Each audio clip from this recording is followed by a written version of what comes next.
Avui recordem 4 artistes de la nostra cultura nascuts entre el 27 i el 28 d'agost. 27 d'agost. Josep Maria Pericas i Morrós. 1881 Vic.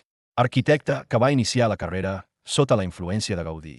Més endavant va desenvolupar un estil personal vinculat al noucentisme, caracteritzat per una arquitectura monumental i de formes clàssiques. Gomar Singh-Gumila i Guastevi. 1905 Poeta i ceramista que va desenvolupar gran part de la carrera a Perpinyà, on es va convertir en una figura destacada de la cultura de la Catalunya del Nord. En ceràmica va crear peces artesanals com plats decoratius i llums. 28 d'agost. Antoni Puig i Gueiral. 1887 L'Hospitalet de Llobregat. Arquitecte vinculat al noucentisme que va buscar una arquitectura alhora catalana i clàssica. La producció arquitectònica mostra també una progressiva aproximació a les formes modernes. Josep Subirà i Puig. 1925 Barcelona.